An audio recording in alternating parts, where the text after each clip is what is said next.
Hello friends, आप सभी कैसे हैं। आशा करता हूं आप सभी अच्छे होंगे। आप सभी का स्वागत करता हूं आपके अपने इस यूट्यूब चैनल कैटेड में। तो जैसा कि आप लोग को पता है कि हम लोग जो हैं यूपी पुलिस कांस्टेबल री एग्ज़ाम जो होने वाला है उसके लिए हम लोग जीके जीएस प्रैक्टिस सेट देख रहे हैं, जिसमें आप लोग को पता है कि आपके 38 क्वेश्चन आते हैं जीके जीएस के। उसी का ये प्रैक्टिस सेट है और इसमें जो है घटना चक्र का ये प्रैक्टिस सेट है, वहीं से ये प्रश्न लिए गए हैं। तो आप लोगों ने जिन लोगों ने देखा होगा कि हम लोग जो है इसमें 4 सेट देख चुके हैं अभी तक और ये हमारा 5वां सेट है। तो चलिए इसको शुरू करते हैं। उससे पहले अभी तक आपने चैनल को सब्सक्राइब नहीं किया है तो प्लीज़ चैनल को सब्सक्राइब कर लीजिए एंड बेल आइकन को प्रेस कर दीजिए, जिससे कि आने वाले सभी महत्वपूर्ण वीडियो का नोटिफिकेशन आपको मिल सके। तो जो लोग अभी तक वो प्रैक्टिस सेट नहीं देखे हैं 4, वो जाकर जो है देख सकते हैं। चलिए पहला प्रश्न देखते हैं। पहला प्रश्न आपका सूरसागर जो है किसकी रचना है। आपको बताना है कि सूरसागर किसकी रचना है।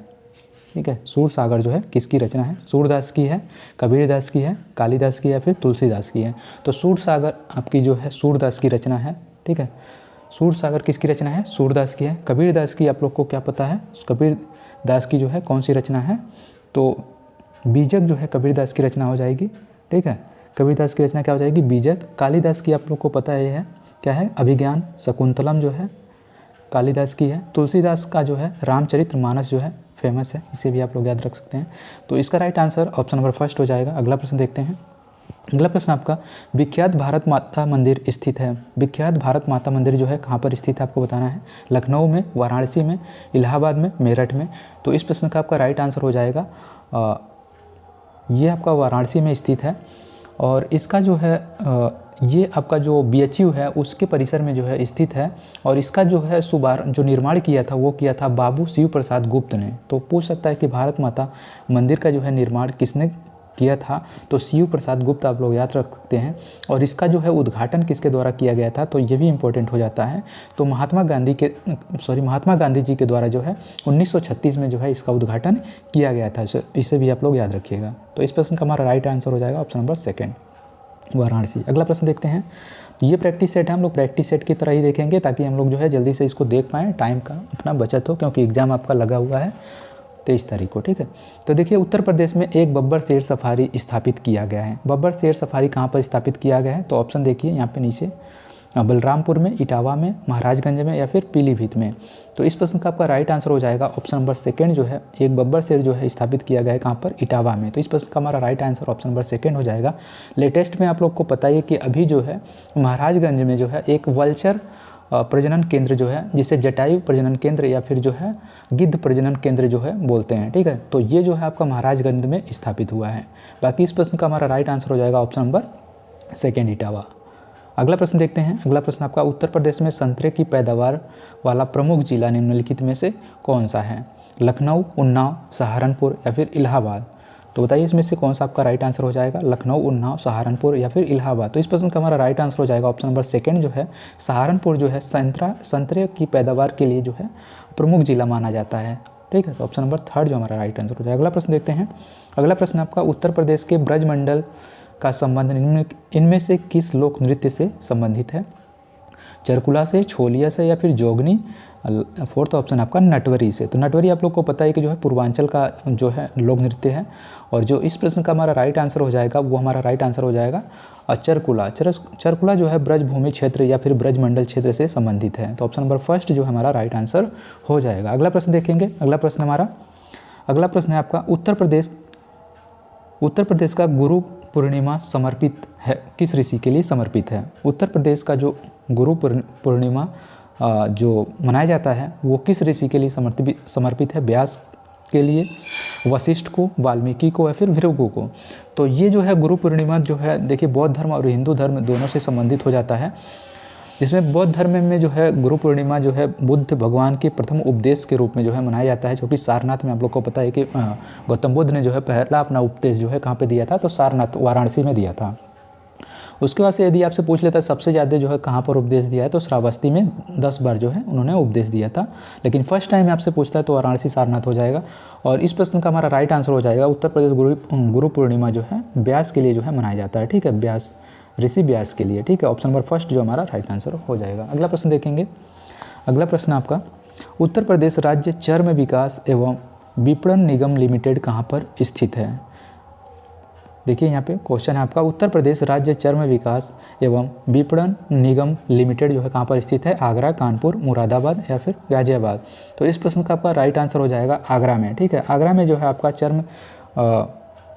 चर्म विकास विपणन लिमिटेड जो है आपका स्थित है। ठीक है, इसकी स्थापना यदि आपसे पूछ ले तो आप इसकी स्थापना बता सकते हैं कि 1974 में जो है इसकी स्थापना हुई थी। ठीक है, 1974 में। अगला प्रश्न देखेंगे। अगला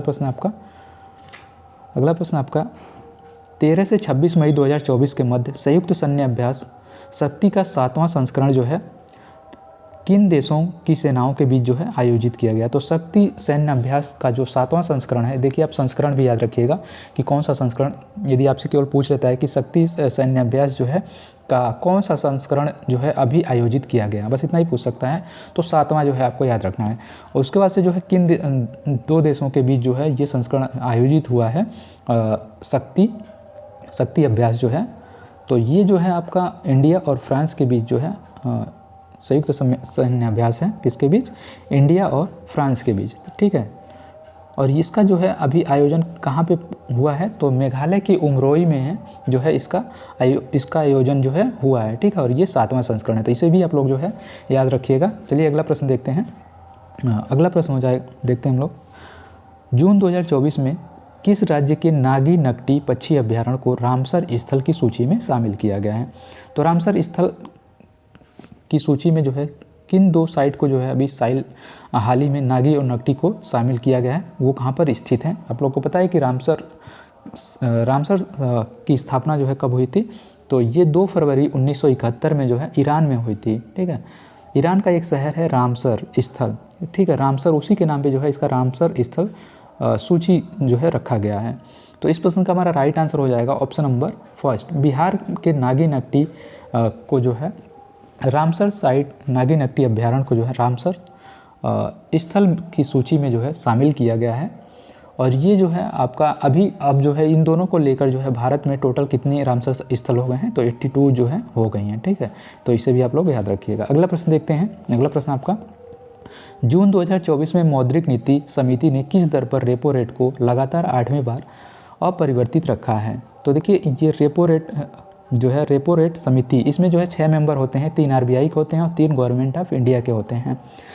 इसमें डिसाइड किया जाता है रेपो रेट को कि कितना जो है महंगाई, आपको पता है कि 2 ± 4 जो है होना चाहिए, मिनिमम 2 जो है होनी चाहिए और मैक्सिमम 6 तक जो है जा सकती है। ठीक है, तो इसमें जो है क्या बोलते हैं कि 6 मेंबर होते हैं और ये जो है साल में 6 बार आती है, 2 महीने में 1 बार आती है। ठीक है, तो देखिए अभी जो है इसकी 8वीं बार अपरिवर्तित रखा गया है। तो क्या रेपो रेट रखा गया 8वीं बार?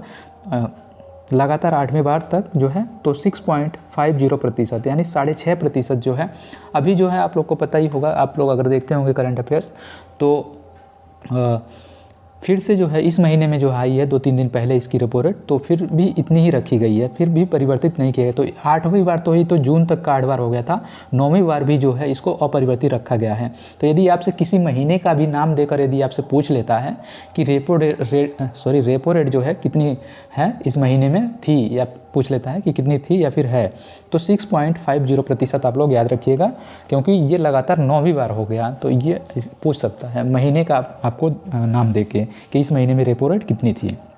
तो 6.5% आप लोग याद रखिएगा। इसे ही हम लोग बैंक रेट भी बोलते हैं।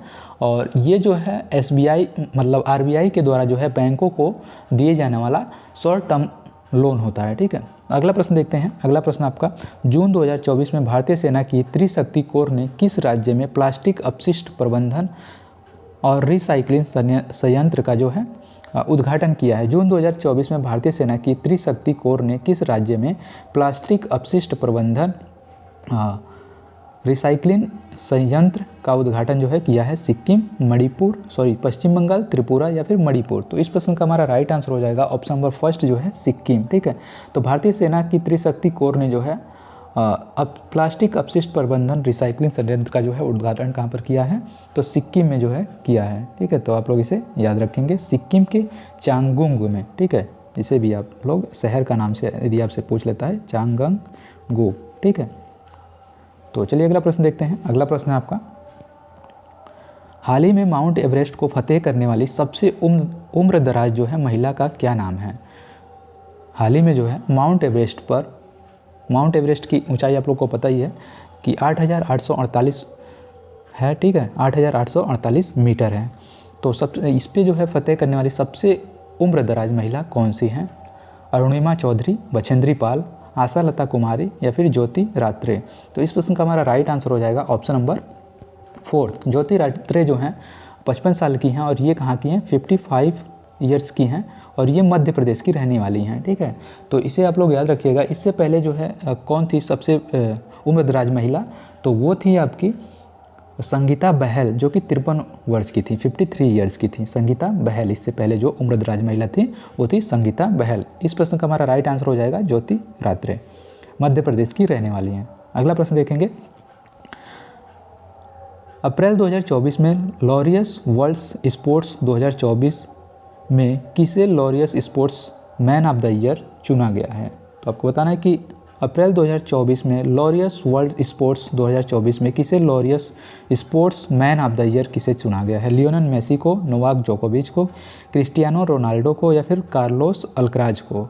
तो इस प्रश्न का हमारा राइट आंसर हो जाएगा ऑप्शन नंबर 2, नोवाक जोकोविच को जो है Laureus world sports man of the year जो है चुना गया है। किसको? नोवाक जोकोविच को। यदि आपसे पूछ लेता है कि Laureus world sports women of the year किसे चुना गया है, तो स्पेन की फुटबॉल खिलाड़ी हैं एटाना बोनामाटी, ठीक है। एटाना बोनामाटी आप लोग याद रखिएगा। ये जो हैं एटाना बोनामाटी, ठीक है, ये कहाँ की हैं? तो स्पेन की हैं। इन्हें जो है sports women of the year चुना गया है। तो इसे आप लोग याद रखेंगे, एटाना बोनामाटी को। अगला प्रश्न देखते हैं। अगला प्रश्न आपका, एक वस्तु एक वर्ग जो एक से अधिक मूल वस्तु या फिर मूल वर्ग से गुणों और विशेषताओं को प्राप्त कर सकता है, उसे निम्न में से किस नाम से जाना जाता है? एकाधिक वंशागति, एकल वंशागति या फिर बहुस्तरीय वंशागति या फिर हाइब्रिड वंशागति?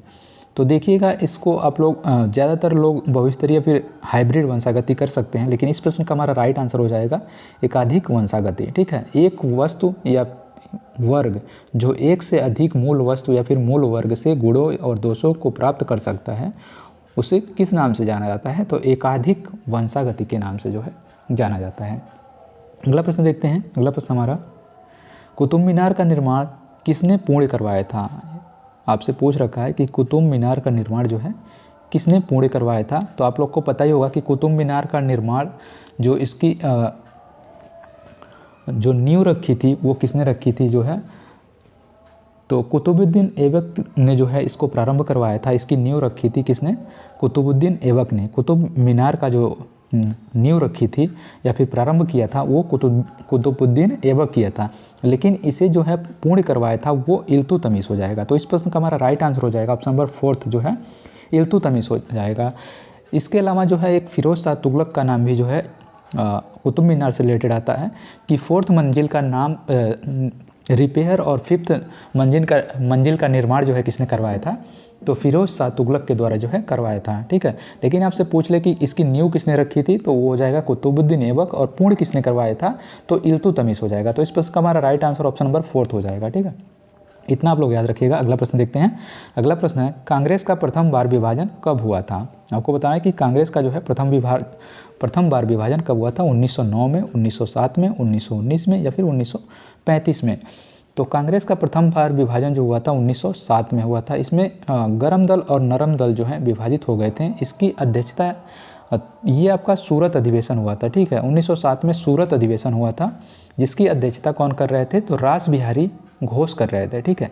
रास बिहारी घोष जो है इसकी अध्यक्षता कर रहे थे सूरत में। तो इस तरह से भी आप लोग याद रख सकते हैं कि जो सूरत जो है वो रास ना आई, ठीक है। तो 1907 में सूरत का अधिवेशन हुआ था रास बिहारी घोष में। इस समय जो है कांग्रेस का विभाजन हो गया था 2 गुटों में, गरम दल और नरम दल में। तो इतना आप लोग याद रखिएगा। इसके बाद जो है इसका पैचअप यदि आपसे पूछ ले कि गरम दल और नरम दल का जो है पैचअप कहाँ पे हुआ था, तो लखनऊ अधिवेशन 1916 में, जिसकी अध्यक्षता किसने किया था? अंबिका चरण मजमूदार के द्वारा जो है इसकी अध्यक्षता की गई थी। और इसमें मध्यस्थता किसने करवाई थी? तो एनी बेसेंट के द्वारा जो है मध्यस्थता करवाया गया था। पैचअप करवाया गया था। और यदि इसी समय आप लोगों से पूछ ले कि जो है मुस्लिम लीग और आईएनसी का भी जो है समझौता इसी लखनऊ अधिवेशन में हुआ था 1916 में, तो ये भी आप लोग याद रखिएगा। अगला प्रश्न देखेंगे। अगला प्रश्न आपका, निदेशक तत्व में उल्लिखित अनुदेशक पत्र जो है किससे मिलते हैं? निदेशक तत्व में डैश उल्लिखित अनुदेशक पत्र मिलते जुलते हैं।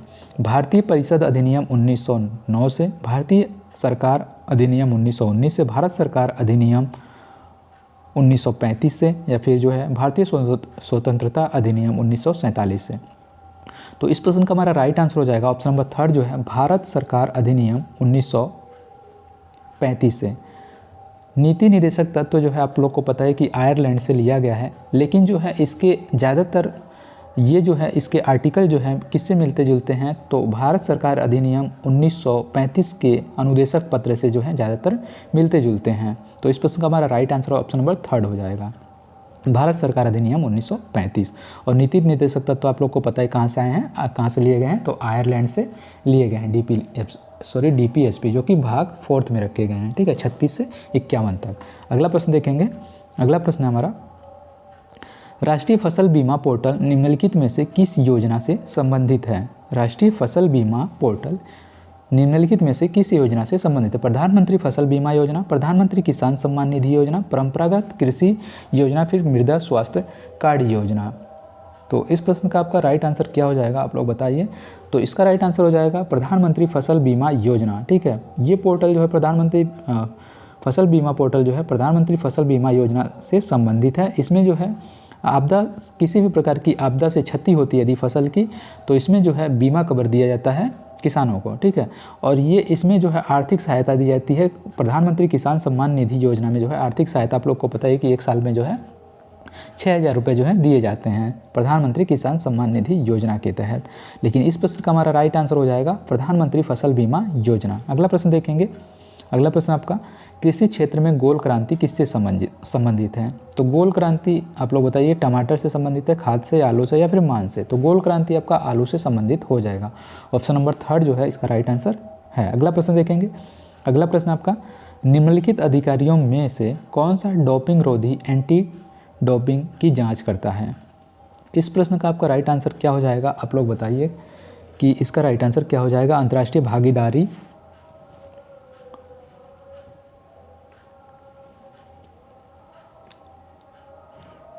आंतरिक सुरक्षा के लिए महानिदेशक, सूचना विज्ञान के लिए महानिदेशालय, या फिर जो है व्यापार उपचार निदेशालय। तो इस प्रश्न का हमारा राइट आंसर हो जाएगा ऑप्शन नंबर फर्स्ट जो है अंतर्राष्ट्रीय भागीदारी के लिए महानिदेशालय जो है इसकी जांच करती है एंटी डोपिंग रोधी एजेंसी की, ठीक है। इस प्रश्न का हमारा राइट आंसर हो जाएगा ऑप्शन नंबर फर्स्ट जो है अंतर्राष्ट्रीय भागीदारी के लिए महानिदेशालय। चलिए अगला प्रश्न देखते हैं।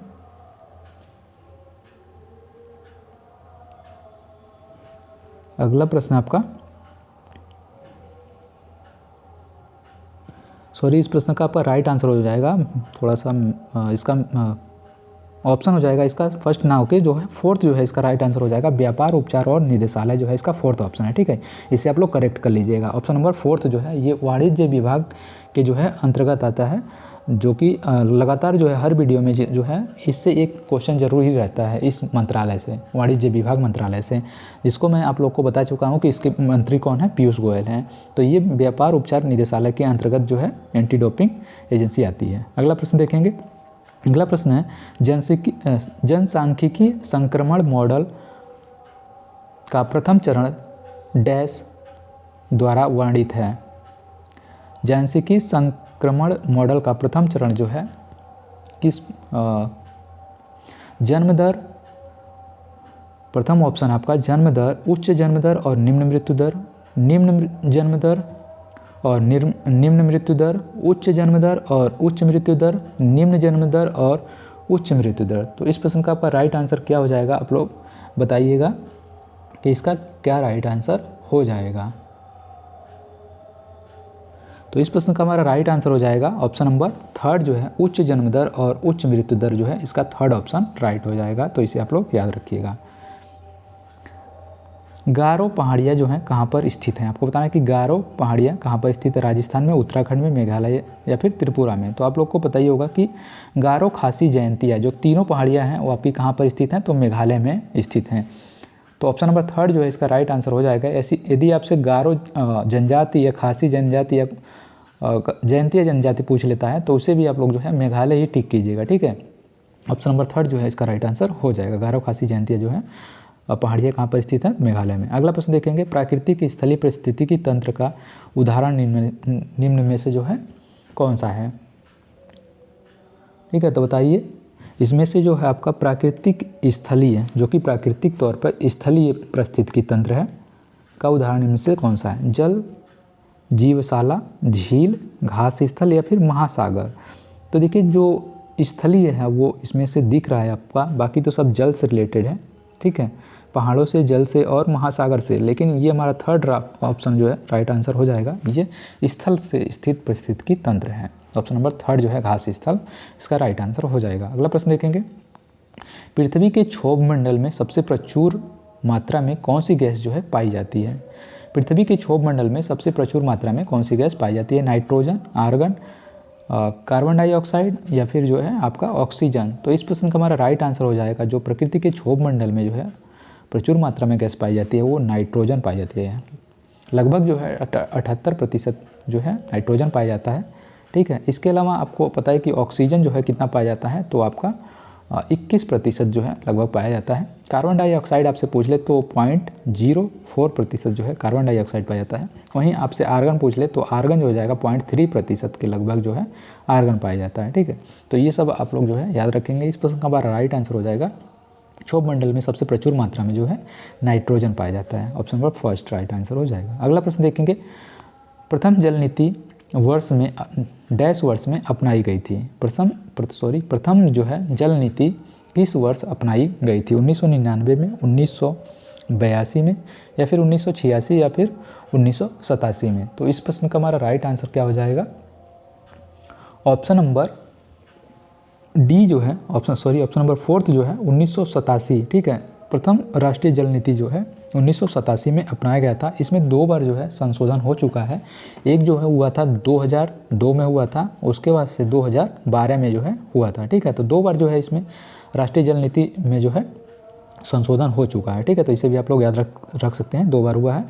इसकी स्थापना जो है कब अपनाई गई थी इसे जल नीति को? तो 1987 में। अगला प्रश्न देखेंगे, अगला प्रश्न आपका, निम्नलिखित में से कौन सा नृत्य जो है उत्तर प्रदेश की शास्त्रीय नृत्य की शैली है? भरतनाट्यम, ओडिसी, कथक या फिर कुचिपुड़ी? तो इस प्रश्न का हमारा राइट आंसर हो जाएगा ऑप्शन नंबर 3 जो है कथक जो है आपका उत्तर प्रदेश की शास्त्रीय नृत्य है। इसे हम लोग उत्तर भारत का भी शास्त्रीय नृत्य भी बोलते हैं। भरतनाट्यम आप लोग को पता ही कहाँ का है? तमिलनाडु का शास्त्रीय नृत्य है। ओडिसी कहाँ का है? आपका ओडिशा का हो जाएगा। कुचिपुड़ी कहाँ का है? तो आंध्र प्रदेश का हो जाएगा। टोटल कितने शास्त्रीय नृत्य हैं? तो 8 हैं, ठीक है। तो इसे भी आप लोग याद रखिएगा। अगला प्रश्न देखेंगे, अगला प्रश्न आपका FTP है, मतलब FTP का आपसे फुल फॉर्म पूछ रखा है, या नहीं फुल फॉर्म नहीं, इसका काम पूछ रखा है कि FTP का काम क्या होता है। या तो आपसे फुल फॉर्म भी पूछ सकता है, तो इसका फुल फॉर्म हो जाता है फाइल ट्रांसफ़र प्रोटोकॉल। तो इसके नाम में ही वो आपका ऑप्शन छुपा हुआ है, आंसर छुपा हुआ है, फाइल ट्रांसफ़र प्रोटोकॉल। तो देखिए इंटरनेट पर हो जाएगा, इंटरनेट से कह सकते हैं या फिर इंटरनेट पर कह सकते हैं, ठीक है। इंटरनेट नहीं होगा, इंटरनेट पर जो है फाइल भेजना और प्राप्त करने की विधि को जो है FTP कहते हैं, ठीक है, फाइल ट्रांसफ़र प्रोटोकॉल। तो ऑप्शन नंबर 2 जो है इसका राइट आंसर हो जाएगा। अगला प्रश्न देखेंगे, रेरा शब्द का पूर्ण रूप क्या है? तो यहाँ पे देखिए आपका फुल फॉर्म पूछ रखा है, रेरा का फुल फॉर्म RERA का आर शब्द का पूर्ण रूप क्या है? Real estate authority, real estate redevelopment authority, real estate review authority या फिर रियल इस्टेट रेगुलेटरी अथॉरिटी? तो इस प्रश्न का हमारा राइट आंसर हो जाएगा ऑप्शन नंबर 4 जो है रेरा का जो फुल फॉर्म हो जाएगा, RERA का फुल फॉर्म हो जाएगा रियल इस्टेट रेगुलेटरी अथॉरिटी जो है इसका राइट आंसर हो जाएगा। चलिए अगला प्रश्न देखते हैं। अगला प्रश्न आपका, पेट्रोलियम निर्यातक देशों का संगठन का गठन जो है डैश में किया गया था? कहाँ पर जो है पेट्रोलियम निर्यातक देशों का गठन किस जगह पे जो है किया गया था, आपसे ये पूछा हुआ है, ठीक है। तो इसका जो है ऑप्शन देखिए, बगदाद सम्मेलन, स्टॉकहोम सम्मेलन, ठीक है, या फिर OECD या फिर UNO, ठीक है, UNO। तो बताइए कहाँ पे जो है इसकी स्थापना हुई थी। तो इसका राइट आंसर हो जाएगा ऑप्शन नंबर फर्स्ट जो है बगदाद, ठीक है। बगदाद सम्मेलन में जो है पेट्रोलियम निर्यातक देशों संगठन का जो है ओपेक की स्थापना कहाँ पर हुई थी, बगदाद सम्मेलन के माध्यम से जो है हुआ था बगदाद में, ठीक है। तो इस प्रश्न का हमारा राइट आंसर हो जाएगा ऑप्शन नंबर फर्स्ट हो जाएगा। और इसका ये जो है कब हुआ था, तो 1960 में आप लोग याद रख सकते हैं। अभी फ़िलहाल जो है इसमें कितने मेंबर हैं, तो इसमें जो है आपके 12 मेंबर जो हैं इसमें शामिल हैं, ठीक है। और इसका मुख्यालय यदि आपसे पूछ ले ओपेक का मुख्यालय कहाँ पर स्थित है, तो वियना ऑस्ट्रिया में जो है इसका मुख्यालय स्थित है, ठीक है। कहाँ पे स्थित है, वियना ऑस्ट्रिया में। तो ओपेक जो है एक पेट्रोलियम निर्यातक संस्था है जिसकी स्थापना जो है बगदाद सम्मेलन में 1960 में हुई थी और इसका मुख्यालय जो है वियना ऑस्ट्रिया में स्थित है। और इसी अभी जो है वर्तमान में इसमें कितने मेंबर हैं, तो 12 मेंबर जो हैं इसमें, ठीक है। 12 मेंबर बस आप लोग याद रखिएगा, बाकी इसके देश को याद रखने की ज़रूरत नहीं है, ठीक है। अगला प्रश्न देखते हैं, संयुक्त राष्ट्र दिवस जो है कब मनाया जाता है। यूएनओ दिवस जो है या फिर संयुक्त राष्ट्र दिवस जो है कब मनाया जाता है, 25 दिसंबर को, 26 जनवरी को, 24 अक्टूबर को या फिर 24 जनवरी को। तो इस प्रश्न का हमारा राइट आंसर हो जाएगा ऑप्शन नंबर थर्ड जो है 24 अक्टूबर को जो है राष्ट्रीय संयुक्त राष्ट्र दिवस जो है मनाया जाता है। क्यों मनाया जाता है, क्योंकि इसकी स्थापना जो है संयुक्त राष्ट्र की स्थापना कब हुई थी, 24 अक्टूबर